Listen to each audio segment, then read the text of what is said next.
This video is sponsored by Squarespace. On the back of exploding energy prices, inflation is now projected to reach a whopping 7.5% in Europe. Meanwhile, the Russian ruble is almost back up to where it was before wave after wave of sanctions hit its economy. So does that mean that Russia is turning the tide of the economic war? Well, that's actually pretty hard to tell, isn't it? I mean, for the war in Ukraine, you have these handy maps, right? Showing the territory gained and lost. But who is actually winning the economic war? Well, as of now, there are two camps. America and its European and Asian allies, let's call them Team West. And on the other side, we have Russia and Belarus. Because Belarus is so small, let's just call them Team Russia. Ukraine is missing from this overview because, in all honesty, they're in no position to fight an economic war. They're too busy fighting an actual war.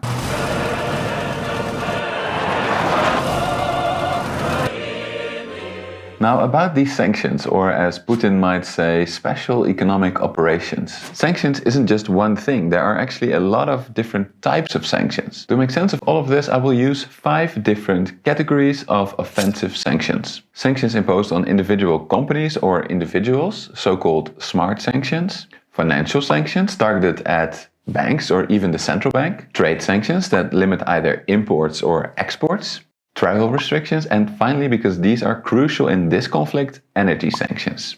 What's more, I've identified 4 different defensive measures that have for now mainly been employed by Russia. These are a war chest of foreign exchange reserves, capital controls, increased interest rates, and forced currency conversion. Finally, when it comes to what is winning an economic war, I'm going to treat it as damaging the economy of the other side more than your own. Specifically, I will assess the impact on GDP, inflation, and the wealth of the economic elites or oligarchs.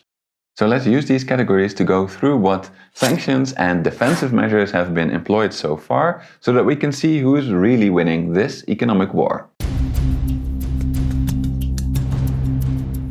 Okay, first of all, the economic war between Team West and Team Russia did not start this year. It started in 2014, just after Russia invaded the Crimea region of Ukraine. In response, Australia, Canada, the European Union, the United Kingdom and the United States imposed so-called smart sanctions on Russia. Smart sanctions were called smart because they targeted individuals and companies around the Putin regime rather than ordinary Russians. And with that purpose in mind, they were pretty effective. In fact, economists found that on average, targeted firms lost about 1/3 of their operating revenue as a result of these smart sanctions. What's more, they lost over 1/2 of their value and 1/3 of their employees relative to their non-sanctioned peers. To counter, in 2014, Russia deployed some pretty smart, dumb sanctions against the West. Dumb in the sense that these sanctions didn't target individual companies like the West's smart sanctions, but actually pretty smart from an economic perspective. You see, these sanctions targeted trade with Europe in a way that made Russia's economy stronger. They did so by targeting the West's agriculture and food sectors. And economists estimated that while Russian exports were hardly affected,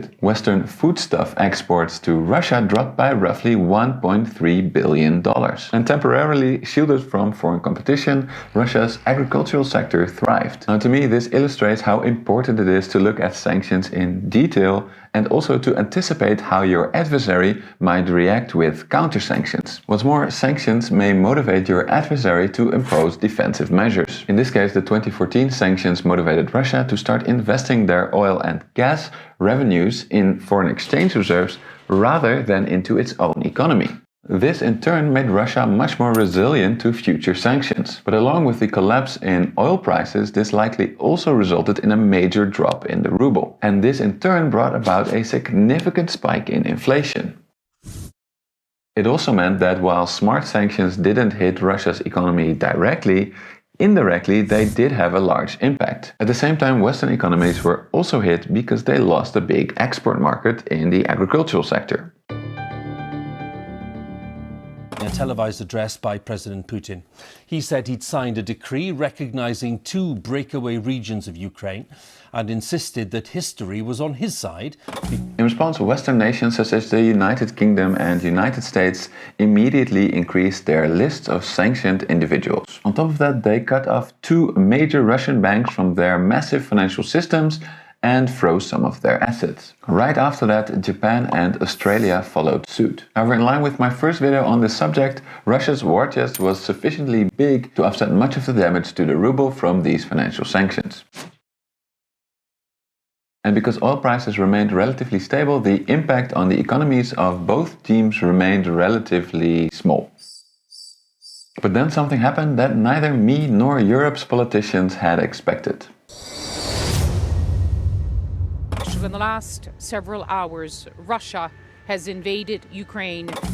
The economic response in the West starts out slow. First, Western powers respond by extending existing sanctions to Belarus, which facilitated the war. After that, they forbid exports of strategic technology such as semiconductors. But the first true escalation comes from the United Kingdom, which bans Russian Aeroflot planes from flying over its airspace. This move is then later also adopted by other allied nations and extended to all Russian airplanes. What's more, this foreshadowed the exclusion of all Russian airlines from the global parts and maintenance markets as well as the global airplane leasing markets. The Russians then respond by closing their airspace as well and by confiscating a lot of these leased airplanes which the Russian airlines were no longer allowed to use. That begs the question, who was hit hardest by this first skirmish in the airlines industry? And the answer is Russia. Sure, this hurts Western airlines and especially leasing companies. However, it is a potentially catastrophic blow for the Russian airline industry. The reason why similar sanctions hit Russia much harder than Team West is because the Russian economy is simply much smaller. Therefore, its industries depend more on Western markets than the other way around. But the waves of sanctions are far from over. Next, both South Korea and Taiwan joined the Western allies in blocking semiconductor exports to Russia. This now means that Russia's economy is basically shut off from this crucial sector, and that will be a big hit to Russian supply chains. Now, if there's one thing that the pandemic made clear, it's that semiconductors are absolutely crucial for almost everything, and with Russia being shut out of this crucial sector, this is surely a big hit to its economy. But this is not where the escalation of sanctions stops. Remember that big war chest that some analysts were confident that would shield Russia from sanctions? On February the 26th, the US, Canada, United Kingdom and very crucially the European Union announced we will stop Putin from using his war chest.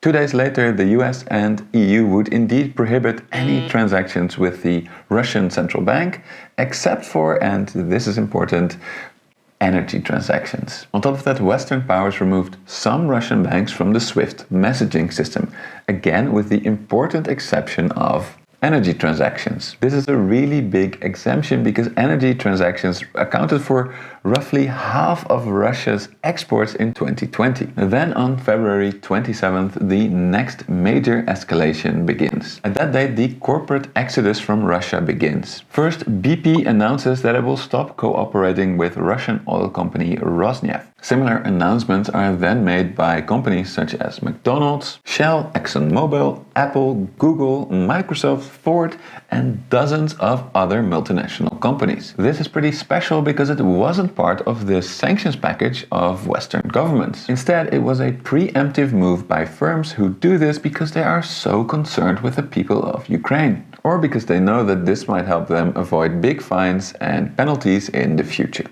For Russia, this means that GDP takes another big hit. After all, many Russians that worked at these companies will lose their jobs. What's more, all the contractors that depended on them will also lose their source of income. Then they will fire more Russian workers and so on. Sure, the hole that they leave in the economy might partially be filled by Russian and even Chinese companies. However, that will take a long time, and in the meantime, the damage is pretty big. Now, of course, the Western oligarchs that own these companies also took a pretty big financial hit by leaving Russia.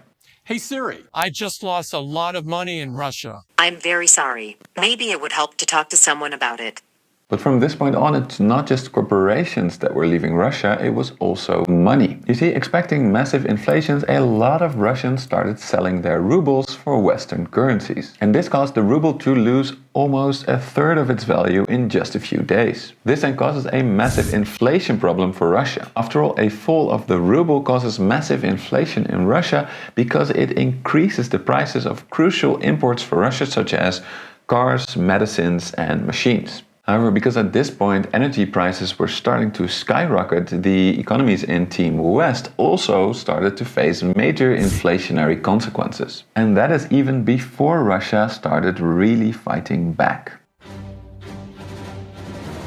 Crippling sanctions that are going to shut down the Russian economy, and it seems like the ruble tanked, and then it seems like it's rebounding.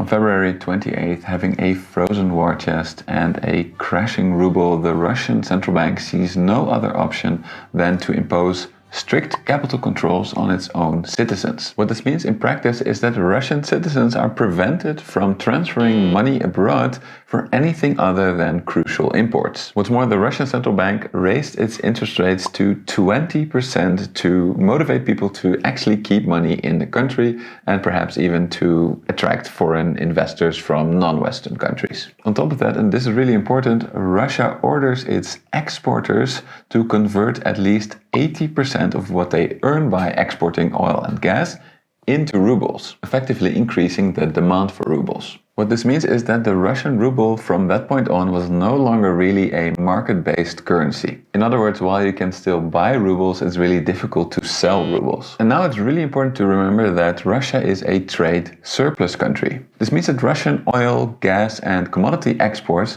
are worth more than its imports of cars, machines and medicine. Economists also call these types of trade surplus countries creditor countries because on average they sell more products than they buy products and therefore they accumulate foreign money. Now you can probably see that this is a great position to be in if you want to defend your currency. This is what distinguishes a country like Russia from a country like Turkey, which is a deficit nation, and it means that Russia is just in a much better position to defend its currency. Sure, these trade earnings can be offset by Russians trying to get their money out of the country. This is why the ruble crashed at first. But after this was blocked, this meant that there was now much more demand for rubles than supply of rubles. This is why the Russian central bank was able to effectively save the ruble, even though its war chest of foreign reserves was frozen. Saving the ruble like this stopped a major source of inflation and I would argue also the imminent collapse of the Russian economy. For now. Because you shouldn't forget that the central bank also raised the interest rate to a whopping 20%. And this will surely have a big negative effect on the long-term growth of the Russian economy. Still, they had no better option and these actions by the Russian central bank mean that the economic war is now in a stalemate. Sure, there were many headline-grabbing sanctions and countermeasures after this. Think about Russia blocking Facebook, Switzerland and Singapore joining Team West, Russia banning the export of raw materials and demanding to be paid in full in rubles, compared to the 80% that they were already asking their exporters to convert into rubles. And what about the West blocking the exports of luxury goods such as watches and Russia consequently doing this? Millions worth of luxury Audemars Piguet watches were confiscated in Russia. But from a macroeconomic perspective, this is all just noise. Now, the only real sanction escalations that happened in March were that countries like the United States, UK and Lithuania started banning energy imports from Russia. This is the stuff that could truly cripple Russia's economy if it was done by countries that actually import a lot of oil and gas from Russia. In other words, if the entire European Union, South Korea and Japan did it. So, who is really winning the economic war, in which, as you can see, there are only losers? But as you can also see, the West is not losing as much as Russia so far. And let's be realistic, because Russia's economy is just so much smaller than the West and its allies, Russia cannot really hope to win an economic war, unless it finds some really big economic allies of its own, such as China. What's more, unless major energy importers such as Europe ban Russian energy, the ruble will likely stay where it is, at a stable level but heavily restricted in its use. And let's be clear, saving a currency does help, but is not enough to save an economy. After all, the export bans are still starving Russia's economy from crucial components, and skilled Russians are leaving the country in droves. As a consequence, Russia's economy is expected to contract by roughly 10 to 15%. What's more, both Russia and the economies of Team West will likely suffer from higher inflation for the foreseeable future thanks to massive increases in energy prices and food prices. So then what is the next phase of this economic war? Let's get to that after a quick shout out to the sponsor of this video, which is website builder Squarespace. Squarespace provides a powerful online platform for which you can create your very own website. For creators, Squarespace really helps you to connect with your audience and generate revenue because it allows you to create gated member-only content. What's more, it allows you to manage your members, send them emails, and leverage audience insights all in one easy-to-use platform. So if that sounds good, go to squarespace.com for a free trial, and when you're ready to launch, go to squarespace.com/moneymacro to save 10% of your first purchase of a website or domain. Now, most economists agree that for the next escalation in this economic war, America's allies will need to ban Russian energy imports. And this might actually happen since on April the 5th, Europe announced that it is considering banning Russian coal and oil, but crucially not gas. Now, if that happens, I might need to make an update video. But until then, consider checking out this video about the long-term prospects of Russia's economy, or this video where I discuss the potential impact on the global world order with ex-Financial Times journalist Isabella Kaminska. Finally, a big shout out to my patrons and channel members who basically keep this channel running. Now, if you also want to support my research, then please consider checking out the links in the description.